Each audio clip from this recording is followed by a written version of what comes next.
박원순 서울시장 추천도서 강남의 탄생 한종수 강희용 지음 대한민국의 심장도시는 어떻게 태어났는가.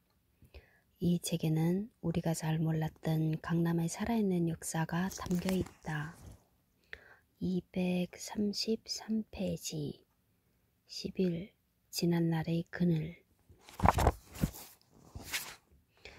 지은이 한종수 서울에서 태어나 고려대학교 중어중문학과를 졸업하고 롯데관광과 한국토지공사 현 LH에서 일했으며 현재 세종시 도시재생센터 사업지원팀장으로 재직 중이다.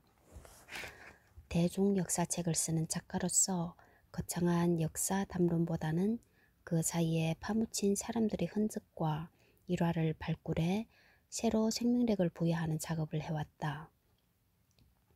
한국토지공사 재직 중에 도시사, 도시시에 관심을 가지기 시작했고 특히 서울 토박이이자 세종시 건설의 참여자로서 서울과 세종의 주요 공간과 그에 관한 역사를 연구하고 있다. 지은 책으로 2차 대전의 마이너리그 2015년 제갈량과 한니발 두 남자 이야기 2013년 세상을 만든 여행자들 2010년이 있으며 옮긴 책으로 영락제 화의 질서의 완성 2017년 황관 이야기 2015년 제국은 어떻게 망가지는가 2012년이 있다. 강희용 강원도 춘천 출신이다. 한양대학교 대학원 공학 박사 도시공학과로 한양대학교와 고려대학교에서 정치학과 경제학을 전공했다. 동작구에서 제8대 서울시의원에 당선되어 서울시 도시계획위원회, 서울시 재개발 및 균형발전위원회 위원을 역임하고 서울시 도시기본계획인 2030 서울플랜 수립위원회의 총괄조정위원으로 활동했다. 현재 한양대학교 도시대학원 겸임교수로 거버넌스형 도시계획 수립 등 새로운 도시계획 패러다임 등을 후학에게 전하고 있다. 도시정치학과 공간복지 개념에 천착하여 도시계획의 인문학적 확장을 주요 연구 과제로 삼으며 재단법인 한국공간복지재단의 상임이사로도 활동하고 있다. 2013년 미국 국무부로부터 세계 차세대 지도자 한국 대표로 선정되기도 했다.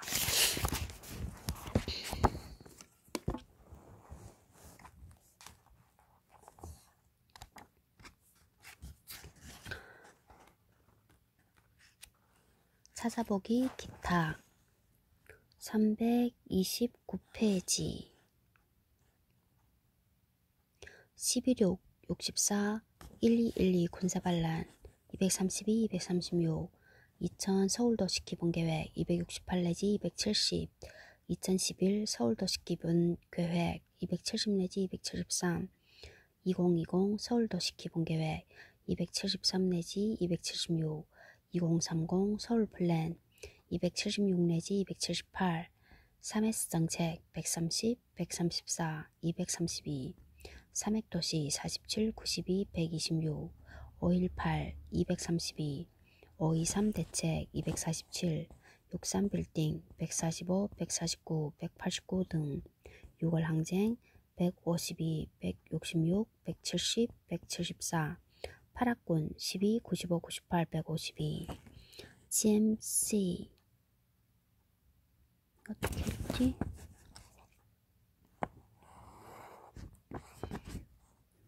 (234) GS타워 79, 189 GT타워 188, 256 IMF 외환위기 75, 139, 217 등 IT기업 28, 171 KTX 수서역 47, 189 TGI 프라이데이스 87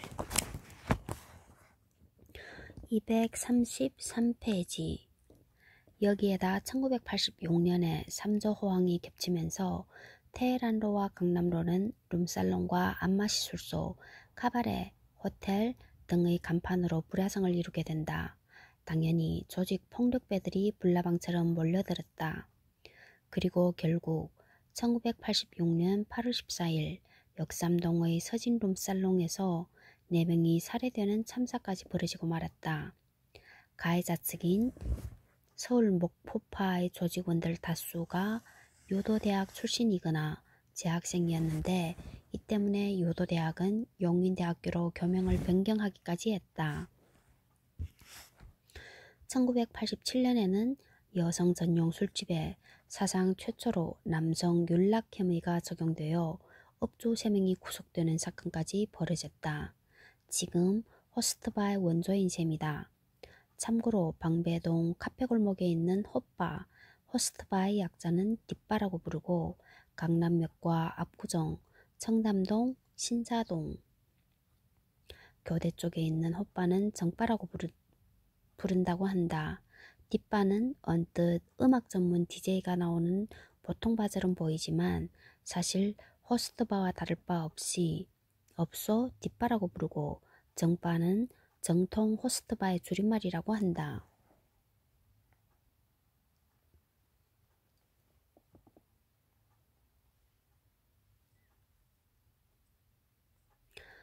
룸살롱은 아니지만 강남 뉴월드 나이트클럽에서 당시 국내 최대의 주류 유통업자였던 정전식 씨가 조폭들에게 살해되기도 했다.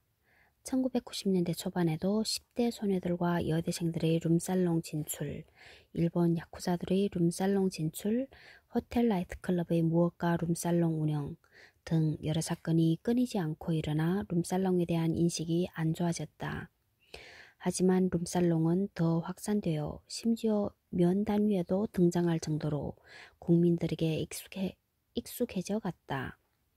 1997년 말 한국을 강타한 IMF 외환위기는 룸살롱 업계에도 큰 타격을 주었다.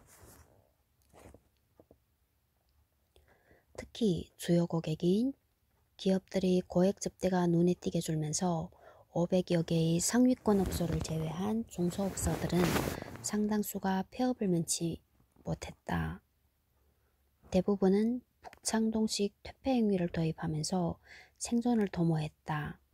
북창동식 업소의 강남 진출은 강북에 있었던 상당수 기업들이 강남으로 옮기면서 더 가속화되었다. 이런 식으로 1년여를 견딘 룸살롱 업계는 1999년 불어닥친 벤처 열풍으로 대목을 맞는다. 특히 벤처밸리가 된 테헤란로의 단란주점과 룸살롱은 큰 호황을 맞았다. 전국적으로 단란주점과 룸살롱 두 업종의 업체 수는 1999년 한 해 동안 52.6% 늘어나 16,521개소에 달하게 되었다. 이런 풍조는 2000년대 전반기에도 계속되었고 룸살롱 문화도 계속 진화했다. 2006년에 강남의 1급 룸살롱 마담 한현주는 자전 에세이집 나는 취하지 않는다를 내놓기까지 했으며 경영실험도 이루어져 셀러리맨 고객들의 소액 투자금을 모아 만든 기업형 룸살롱 GMC가 탄생하기에 이르렀다. 이 기업의 CEO는 강남에서 유명한 체인형 룸살롱을 만든 김성렬 씨였다. 그는 아가씨들의 족쇄인 고금리 대출, 마이킹을 없애고 마이킹의 뜻 234페이지 업주로부터 선불금을 받고 일하는 방식을 말한다. 바로 부채로 연결되는 경우가 많다. 부채로 연결되는 경우가 많다. 선불금을 받았으니까 이미 부채야.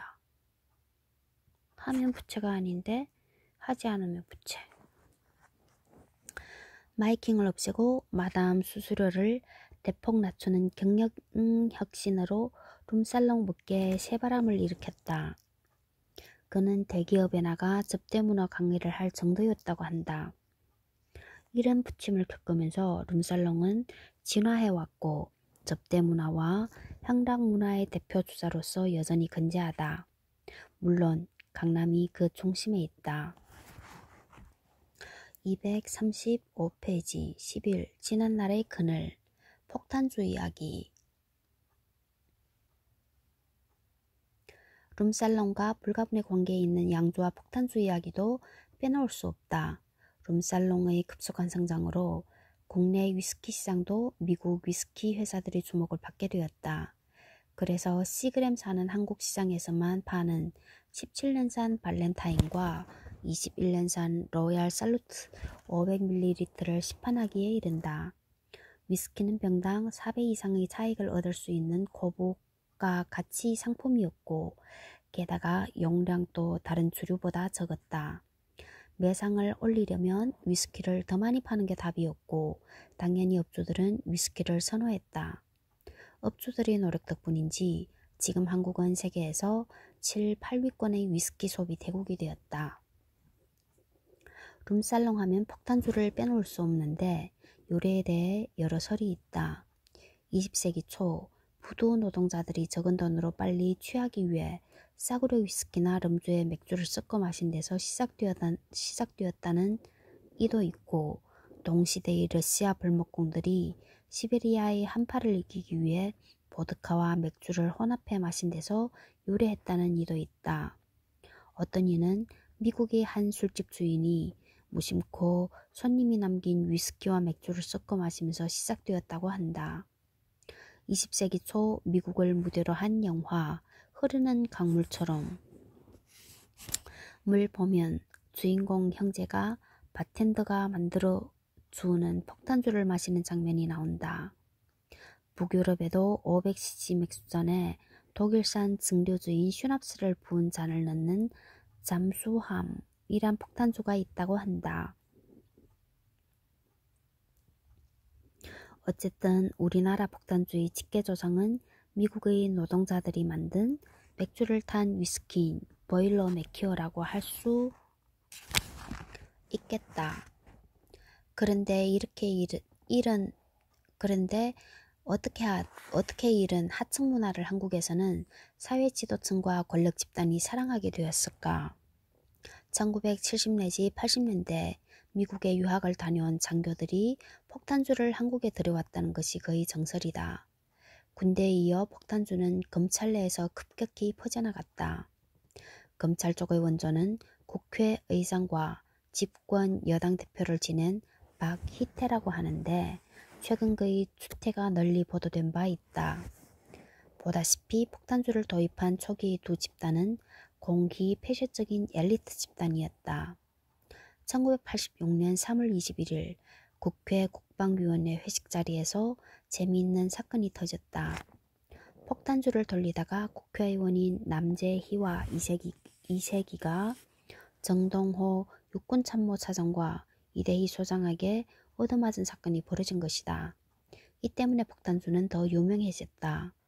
이때 혼쭐이 난 박희도 육군참모총장, 12.12 때 정승화 육군참모총장을 체포한 인물이다. 는 얼마 후 올바른 음주를 권장하는 술과 명령생활이라는 책을 펴내고 발간사까지 썼다고 한다. 곧 폭탄주 문화는 군과 검찰에서 일반인들에게까지 급속도로 퍼져나갔다. 일각에서는 농담삼아 폭탄주를 만들 때 비록 상급자나 연장자가 병권을 잡지만 모두가 차례대로 공평하게 마실 수밖에 없다는 점에서 폭탄주 문화가 민주적이라고 찬양하기도 한다. 하지만 개인의 주량 차이를 전혀 배려하지 않는다는 점에서 군사문화의 연장임을 부인하기 어렵다. 한편으로 폭탄주는 국기라고까지 불리는 고스톱이 점차 개인 방식이 늘어나며 확산된 것처럼 빠른 속도로 진화하여 회오리주, 화주, 수소폭탄주, 중성자탄주, 원자탄주, 폭포주, 금태주, 은태주, 쌍그리주 등 종류가 엄청나게 다양해졌다. 그래서 폭탄주 광해까지 생겨날 정도가 되었다.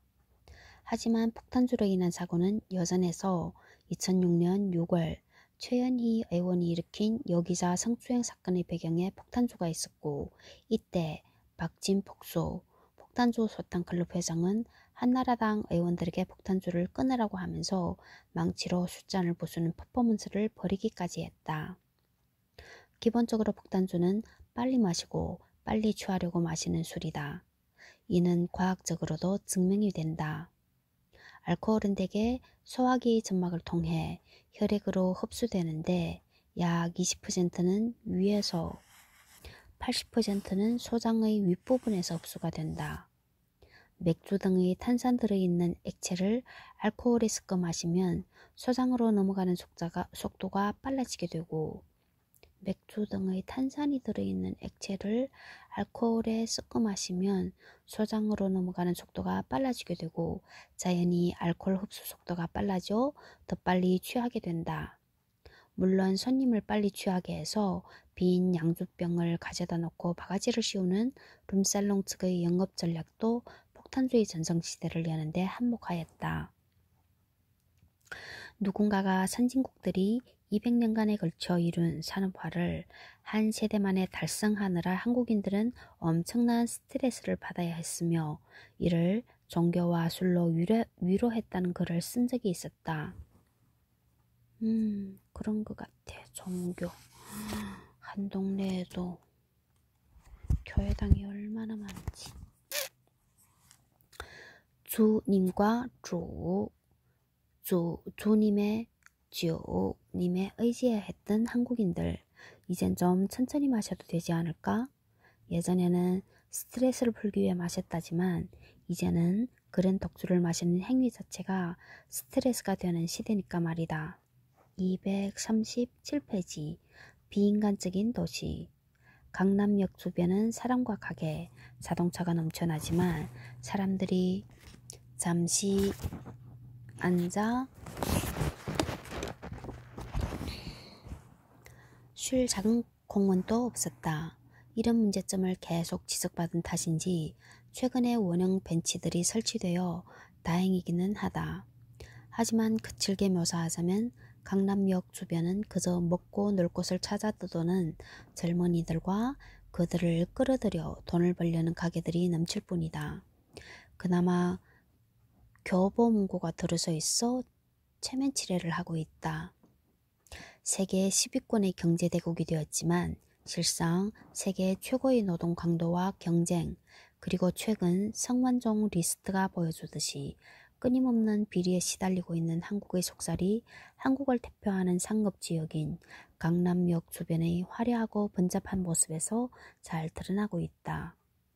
도시의 품격을 만드는 여유와 공존 같은 요소는 거의 찾아보기 힘들다. 거기에다 최근에는 구청에서 돈 문제로 시청을 비난하는 현수막까지 걸어 피로감을 더했다. 구청에서 돈 문제로 시청을 비난해? 웃기네, 웃겨.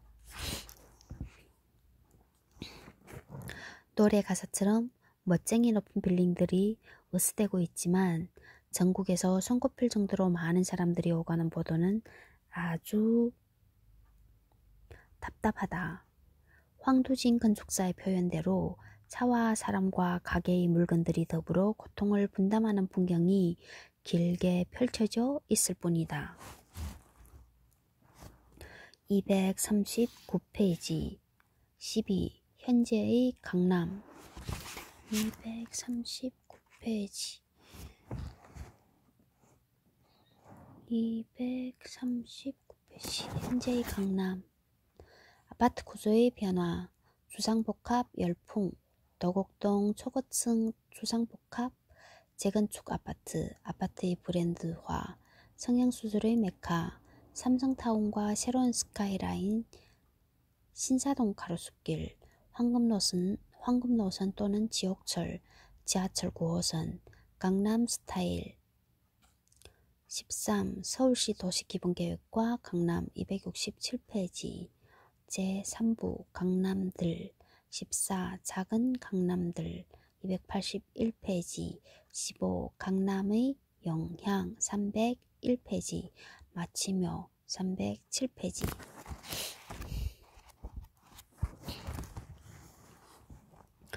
239페이지. 12.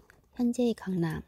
아파트 구조의 변화. 1960 내지 70년대에 지어진 아파트들은 대부분 5층 이하였고 엘리베이터가 없었다. 따라서 모두 계단실을 두는 계단 실형으로 지어졌다. 계단실을 두른 계단실형으로 지어졌다. 이 방식은 각 세대가 사생활을 지키는 데 유리했다. 그러나 세운상가 아파트와 힐탑 외인 아파트를 시작으로 잠실 주공아파트 5단지 등에 엘리베이터가 도입되면서 아파트 구조는 큰 변화를 겪는다. 활용도를 높이기 위해 엘리베이터를 건물 중앙에 배치하고 양쪽으로 복도를 놓는 중복도 방식이 도입된 것이다. 이 방식은 동선을 집약시켜 공간을 효율적으로 이용할 수 있다는 장점이 있었다. 그럼에도 여의도 시범아파트나 압구정 현대아파트 등 고급 아파트는 새로운 대세를 따르지 않고 계단실마다 엘리베이터를 배치했다. 사생활 보호와 통풍 측면에서 유리했기 때문이다. 이런 이유로 1980년대 중반까지 고층 아파트는 30평형 이하는 복도형, 40평형 이상은 계단실형을 채택했다. 그러나 이후에는 30평대 내외의 아파트도 점차 계단실형으로 지어졌다. 입주자의 경제력이 향상되면서 엘리베이터의 유지, 관리 비용을 감당할 수 있게 되었기 때문이다.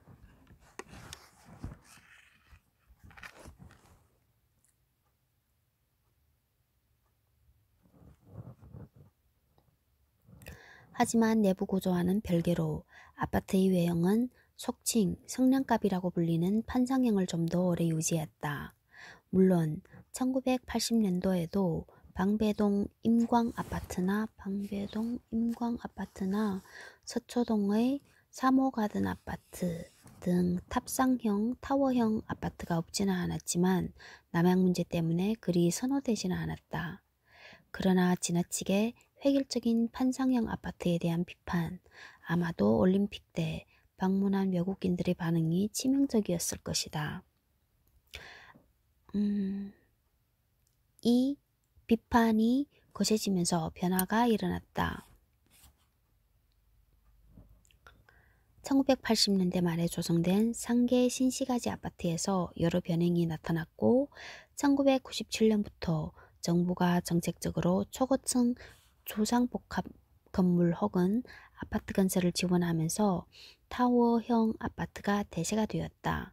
물론 건축 기술의 발전도 큰 역할을 했다. 확실히 미관상으로는 타워형이 훨씬 보기 좋지만 세상 일이 다 그렇듯이 단점도 많다. 타워형 아파트에는 엘리베이터가 여러 대 필요하고 어쩔 수 없이 생기는 북향 세대를 최소화해야 하는 문제 등 어려움이 많다. 건축가들 입장에서는 뻔했던 주거용 건물에 다양한 실험을 할 기회가 주어졌지만 말이다. 사실 대부분의 초고층 아파트는 랜드마크를 지향했기에 외관이 독특한 경우가 많다. 하지만 대단지의 경우에는 비슷한 타워형 아파트의 밀집으로 또 다른 획일화를 낳는 경우도 있음을 지적해 두어야겠다.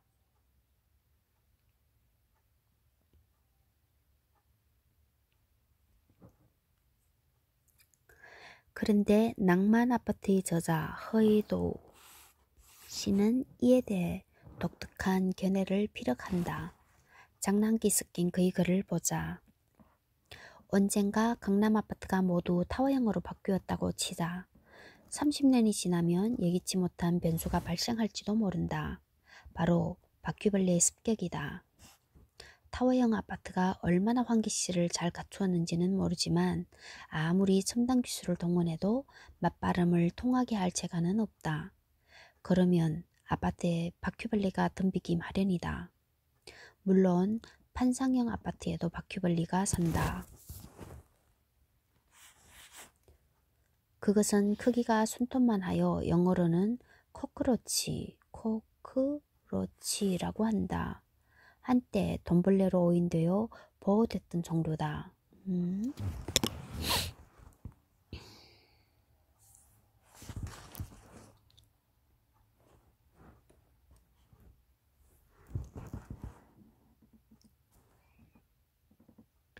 코크로치는 평소 바람이 통할 때 바람이 닿지 않는 곳에 숨어 있다가 바람이 멎으면 활동한다. 바퀴벌레는 어둡고 습하면서 바람이 통하지 않는 곳에 살기 때문이다. 반면에 맞바람이 통하지 않는 타워형 아파트에는 손가락 2개 크기 바퀴벌레 워터벅이 기승을 부린다. 등짝이 시커멓고 크기가 커서 공포스럽까지 한 수입종이다. 부산, 인천 등 항구 도시에서 시작해 전국으로 번졌다. 워터벅은 잡고 또 잡아도 나타난다. 간혹 이불 속으로 들어와 사람에게 덤비기도 한다. 그놈이 지금 맞바람이 통하지 않는 타워형 아파트를 노리고 있다.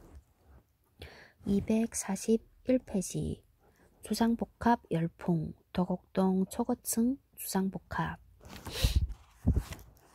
1997년 7월 46층짜리 대림 아크로빌의 분양 이후 불어닥친 주상복합 열풍은 약 10년 동안 한국 부동산 시장을 뒤흔들었다. 그리고 비록 시조는 아니지만 주상복합 열풍의 진정한 중심은 누가 뭐래도 도곡동 타워팰리스였다는데 이견을 달 사람은 많지 않을 것이다. 이 괴물같은 초고층 단지의 시작은 1994년으로 거슬러 올라간다. 당시 도곡동 지역은 그린벨트를 제외하면 서울 강남권의 마지막 대규모 개발 가능 지역이었다. 도곡동 초고층 주상복합 단지 프로젝트는 467번지 일대의 도시계획 변경에 따른 용지 분양과 삼성의 참여로 진행된 대규모 개발 사업이었다. 1994년 당시에 경찰들의 주둔지였던 이 땅은 원래 강남구의 행정탄 부지로 예정되어 있었다. 하지만 서울시는 지하철 공사에 필요한 재정 마련 차원에서 도곡동 부지를 매각하고자 했고 삼성전자가 102층 사옥과 전자타운 건립계획을 세워 이를 사들였다. 사실 이건희 삼성그룹 회장은 땅이 좁은 우리나라는 수직화를 통해 기능을 집중시켜야 한다는 소신이 있었다고 한다. 이 때문에 도곡동 부지 매입이 임직원을 모두 도곡동에 집중시켜 경영 효율을 최대화하려는 것이란 소문이 나돌았다. 하지만 조용히 살기를 원하는 인근 주민들의 민원과 외환 위기를 계기로 초기 개발 계획은 수익성 주거 사업으로 전환되었고 결국 지금의 초고층 주거단지가 들어서게 되었다. 그렇다고 해서 삼성이 크게 손해를 본 것은 아니었다. 삼성은 이미 건설한 일운동의 삼성의료원, 도곡동 타워팰리스와 2007년에 완공된 강남 사거리 삼성본사까지 합쳐 강남의 삼성화를 어느 정도 이룬 셈이 되었기 때문이다. 타워팰리스를 지으면서 이건희 회장은 세심한 구석까지 신경 썼다고 한다. 다음 인용문은 그의 지시사항 가운데 하나이다. 신발을 많이 넣을 수 있도록 수납 공간을 최대한 확보하라. 요즘은 옷 색깔에 따라 신발을 맞춰 신는 패션 시대다. 마루와 부엌 그리고 화장실의 문턱을 없애라. 노인들이 불편해한다. 왜 아파트의 내부가 다 똑같은가? 아이 한두 명 키우는 집과 2세대 이상이 같이 사는 집의 구조가 같을 수 없다. 입주 후에 집을 뜯어 고치면 국가적인 자원 낭비다. 들어오기 전에 입주자의 모든 요구를 수용해야 한다. 맞는 말이었다. 특히 넓은 수납 공간의 확보라는 개념은 초기 아파트 건설 때는 없던 개념이었다. 하지만 사계절이 뚜렷한 한국인들에게는 옷 때문에라도 수납 공간이 많이 필요했고 1990년대 이후부터는 과연 수납 공간을 많이 확보하는 쪽으로 아파트 설계가 이루어진다.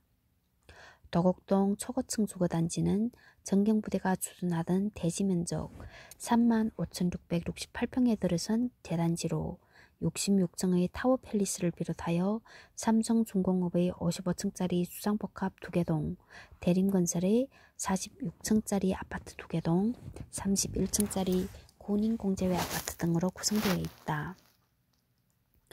주상복합 건물은 주거와 업무 공간을 겸비하여 이동에 따른 에너지 낭비를 줄이고 도심 공동화를 방지한다는 취지가 반영된 건물이지만 도곡동 단지의 주상복합은 대부분 10% 정도만 상업시설이고 나머지는 전부 주거 용도로 만들어져 있다. 그런데 이런 주상복합 건물은 일반 아파트와 달리 법적 제한을 받지 않아 10%의 공공 개방지 외에는 학교나 공원 같은 공공시설을 마련할 의무가 없다. 즉, 주위 학교, 공원, 도로 등 인프라를 거쳐 쓴다는 뜻이다. 타워팰리스는 최악의 건물 9위에 올랐는데 건축가들의 평은 이러했다. 획일성과 미적인 조악함으로 조악함으로 전 국토를 망쳤다. 또 다른 문제는 타워팰리스가 전 국민에게 알려질 정도로 유명세를 탔지만 외부인에게 극도로 폐쇄적인 공간이란 점이다. 타워팰리스는 외부에 나가지 않아도 기본 생활이 가능할 정도로 골프 연습장, 당구장, 헬스장, 사우나, 유아놀이방, 노래방, 독서방, 클럽하우스, 수영장, 그리고 스타슈퍼라는 이름의 970평대의 대형 매장, 심지어 손님을 채우는 게스트하우스까지 갖추고 있다. 물론 이런 부대시설은 입주자들의 허가 없이 외부인들이 이용하기는 어렵다. 여기에 2000여 대의 CCTV와 지문 감식 시스템 등 완벽에 가까운 보안 장비는 기본이다. 타워팰리스에 입주를 원하는 이들이 내부를 볼 때는 집보다 부대시설을 보는데 시간이 훨씬 더 걸릴 정도라고 하는데, 이런 완벽에 가까운 부대시설은 타워팰리스의 창업자인 이건희 회장의 소신 때문이기도 하고 사생활 노출을 꺼리는 입주자들의 기호 때문이기도 할 것이다. 하지만 필자가 보기에 타워팰리스의 유별난 폐쇄성은 강남 특별시라고 불리는 강남구 내에서도 다시 한 번 더 특별히 구분되기를 원하는 심리 때문이 아닐까 싶다. 각종 선거 때 주민들의 요청으로 타워팰리스에는 별도의 투표소가 설치되었는데, 그래서 입주민들의 투표 성향은 잘 공개된 바 있다.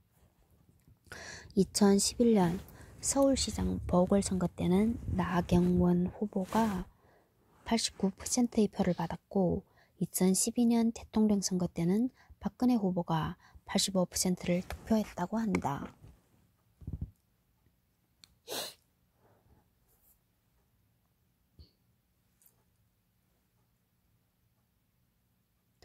흔히들 타워팰리스를 도쿄의 롯본기 힐즈에 비교한다. 일본에서 롯본기 힐즈에 사는 젊은 부호들을 힐즈족이라고 구분하여 부를 정도이니 비슷한 측면이 있음직하다. 하지만 필자가 본 롯본기 힐즈는 주거 지역만 폐쇄되어 있을 뿐이었다. 그러니 한국에서 타워팰리스에 대한 비판을 단순히 가진 자에 대한 질투 때문만으로 보기는 어려울 것 같다. 재건축 아파트. 1997년 연말 한국을 강타한 IMF 외환위기 이후 경제는 얼어붙었고 부동산 경기 역시 마찬가지였다. 하지만 엄청난 희생 끝에 어느 정도 경기가 회복되자 부동산 시장은 다시 움직이기 시작했다. 가장 큰 도화선은 강남 일대에 있는 1970 내지 80년대에 건설된 10평대 주공아파트와 일부 민간 건설사가 지은 아파트의 재건축이었다. 이 단지들은 용적률이 대단히 낮았기에 재건축을 할 경우 이익이 컸다. 1972년에 건설된 반포 주공아파트 1단지의 용적률은 72%, 1975년에 건설된 잠실 주공아파트 1 내지 4단지는 63 내지 83%, 1979년에 지어진 둔촌 주공아파트는 90%였다. 앞서 언급한 잠실 주공아파트 5단지의 용적률은 121%이다. 주택건설업자들은 재건축 아파트를 종합예술이라고 표현한다. 철거와 신축, 분양, 이사와 입주까지 건설사업 전반을 망라하기 때문이다. 2001년 말 반포 주공아파트, 2003년 4월 고덕 주공아파트, 2003년 7월 운마아파트, 2004년 4월 잠실 주공아파트로 이어지며 재건축 확정 내지 예정 아파트 가격이 폭등하기 시작했다.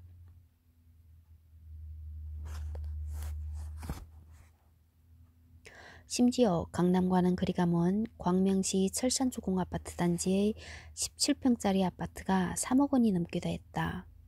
이런 폭등에는 분명한 이유가 있었다. 5층짜리 주공아파트의 경우 대지 지분이 넓었고 이를 15층짜리 고층 아파트로 재건축할 경우 분양 가능한 가구 수가 3배 늘어난다. 더구나 신축 아파트이기에 수십 년 전에 지어진 아파트와 비교해 품질 면에서 현격한 차이가 났다. 그러므로 순식간에 아파트의 가치가 3배 이상 뛴 것이다. 물론 그 차익은 건설사와 조합원, 집주인이 나누어 갖게 된다.